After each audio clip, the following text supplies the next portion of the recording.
Bonjour les amis, aïe aïe aïe aïe, il se passe des dingueries là pendant mes vacances, hein. Je peux pas être en vacances tranquille, hein. C'est fou ça, d'ailleurs c'est pour ça que je mets pas la caméra en ce moment, hein. C'est parce que je suis en vacances, hein. Mais bon, comme j'aime bien vous faire des vidéos, voilà. Alors aujourd'hui les gars, on va parler du catalyseur, hein, qui est le Clarity Act. On va regarder aussi ce qui est en train de se passer au niveau du Bitcoin, parce qu'on a un mouvement qui est somme toute anormal, hein, au niveau du Bitcoin, et on va aussi parler des vagues d'Elliott, hein, sur Bitcoin, hein, parce que je pense qu'il peut-être que je me suis trompé dans mes prévisions au niveau des vagues d'Elliott. En tout cas, j'ai vu une nouvelle prévision avec les vagues d'Elliott qui est totalement différente, hein, et je voulais vous la partager comme d'habitude. Pensez à me mettre un petit pouce vers le haut, à vous abonner à la chaîne si vous n'êtes pas abonné. Vous pouvez me soutenir en allant sur patreon.com/makertronic. Vous pourrez avoir mes vidéos exclusives sur le minage de crypto-monnaies. Moi, je suis mineur, hein, de crypto-monnaie depuis 2018-2019. Mon truc, c'est de faire du spec mining, c'est-à-dire du mining spéculatif, hein, de trouver des coins qui ne sont pas encore listés, pas référencés, qui sont en DevNet ou en projet, hein, et de pouvoir rentrer évidemment le plus tôt possible dans ces projets pour faire le plus de coins possible. Voilà, le principe, c'est le suivant, hein. Sachant que plus tu as de coins, plus tu gagnes, évidemment, hein, surtout si le coin a de la valeur. Alors, on va pouvoir commencer cette vidéo. Ah oui, dernière chose, je ne suis pas conseiller financier. Donc, si tu cherches un conseil financier, mon ami, eh bien, je ne sais pas, moi, débrouille-toi. Mais en tout cas, tu n'en auras pas dans cette vidéo. Alors, regardez, fantastique, hein, la mèche, hein, qu'on a, hein, 73 898 $ actuellement. Hein, voilà, on va vers les 75 000, hein, je pense. Hein.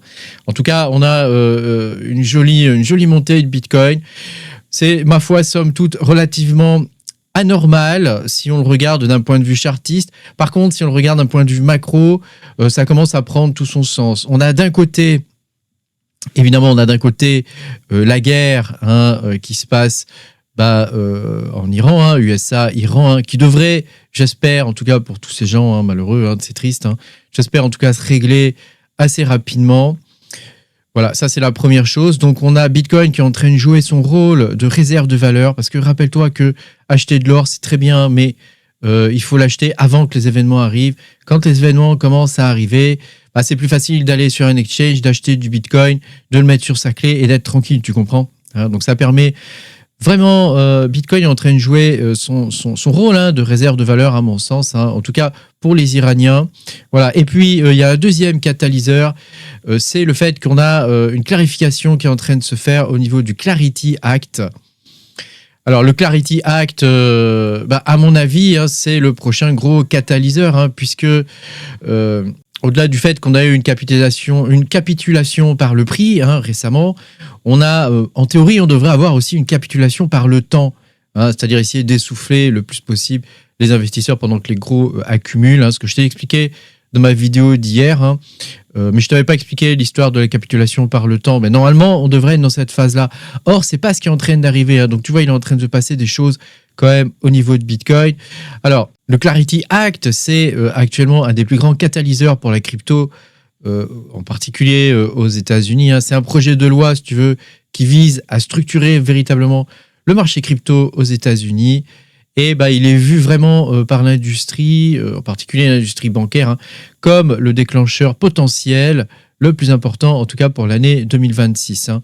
Les banques et les fonds d'investissement, actuellement, aujourd'hui, ils hésitent encore à entrer, hein, massivement sur le marché de Bitcoin, principalement parce qu'ils ont peur de poursuites de la SEC. La SEC, c'est le gendarme financier américain. Et donc, le Clarity Act, si tu veux, il porte bien son nom, hein, puisqu'il vise à clarifier définitivement quels actifs relèvent de la SEC, hein, c'est-à-dire les titres, ou de la CFTC, c'est-à-dire les matières premières. Hein. Bitcoin, historiquement, relève actuellement de la CFTC, c'est-à-dire des matières premières. Et donc, le Clarity Act va encadrer aussi les stablecoins. Donc, tu vois que c'est quelque chose qui est vraiment primordial. Et donc, ça peut jouer, hein, sur le fait qu'on a un pricing qui est en train de se faire à l'avance, hein, parce qu'on a eu plusieurs gens qui nous disent, hein, plusieurs personnes au gouvernement américain qui disent que voilà, le Clarity Act va y voter rapidement, que c'est quelque chose qui va arriver. Donc, il est possible qu'on ait déjà un pricing à ce niveau-là. Autre chose, voilà, que je voulais te partager aujourd'hui, hein, c'est d'abord ce mouvement qu'on a, hein, qui pourrait être un fake out en fait, hein, c'est-à-dire monter à 75 000 $. C'est une question de structure en fait. Hein. Voilà, je vais essayer de te mettre l'image. C'est une question de structure. On pourrait monter à 75 000 $.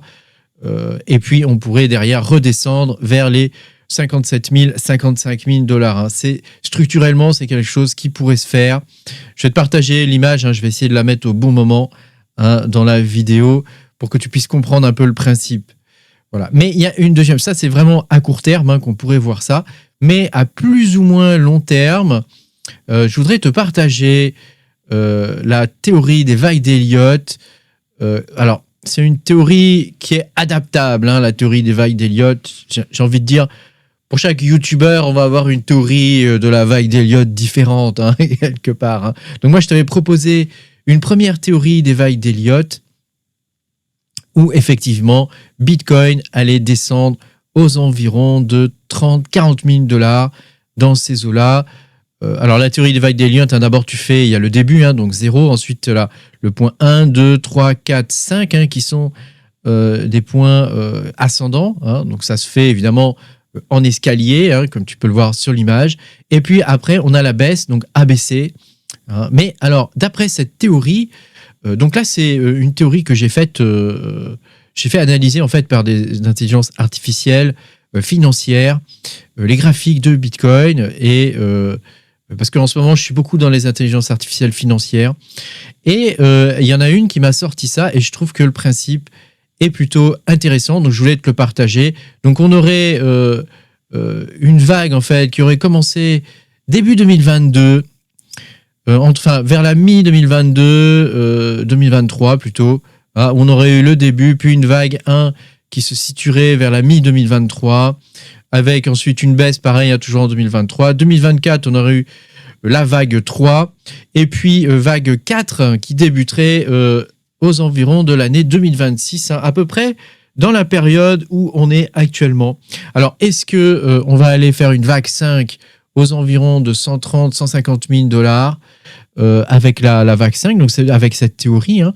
Bah, écoute, franchement, je suis curieux de voir. Hein. C'est très difficile aujourd'hui avec les institutions qui sont rentrées dans Bitcoin d'arriver à comprendre comment va fonctionner le marché. Hein. Tous les signaux actuels sont brouillés.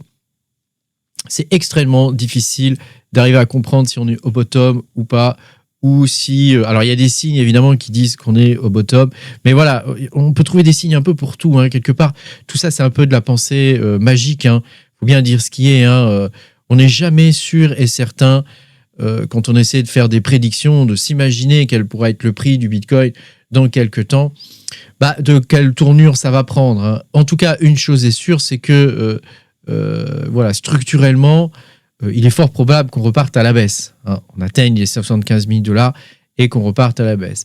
Voilà. Structurellement aussi, hein, si on applique cette théorie des vagues d'Elliott, eh ben, ma foi, il serait quand même possible que, voilà, à moyen terme, c'est-à-dire vers mai, hein, on reparte sur un Bitcoin à la hausse, direction les 150 000 $. Après, il faut bien s'imaginer que ça ne va pas se faire d'un coup, hein, comme pour les vagues 1, 2, 3, 1, 2, 3, 4, hein, eh bien, ça ne s'est pas fait d'un coup. On a eu des baisses, hein, puisque le Bitcoin, par exemple, de la vague 3 à la vague 4, bah, il est descendu aux environs de 55 000 $, 60 000 $, quelque chose comme ça, hein, de mémoire. Hein. Donc, tu vois que voilà, c'est quelque chose à prévoir. Ensuite, voilà, on a JP Morgan, hein, tu sais, qui prévoit un Bitcoin à 266 000 $ sur le long terme. Hein. Donc, ce n'est pas pour tout de suite, mais sur le long terme. Alors, ce qu'ils appellent long terme, c'est quand ? Hein, c'est ça la question. Hein. Et est-ce qu'on peut faire confiance à des prévisions de JP Morgan, hein, parce que c'est des gens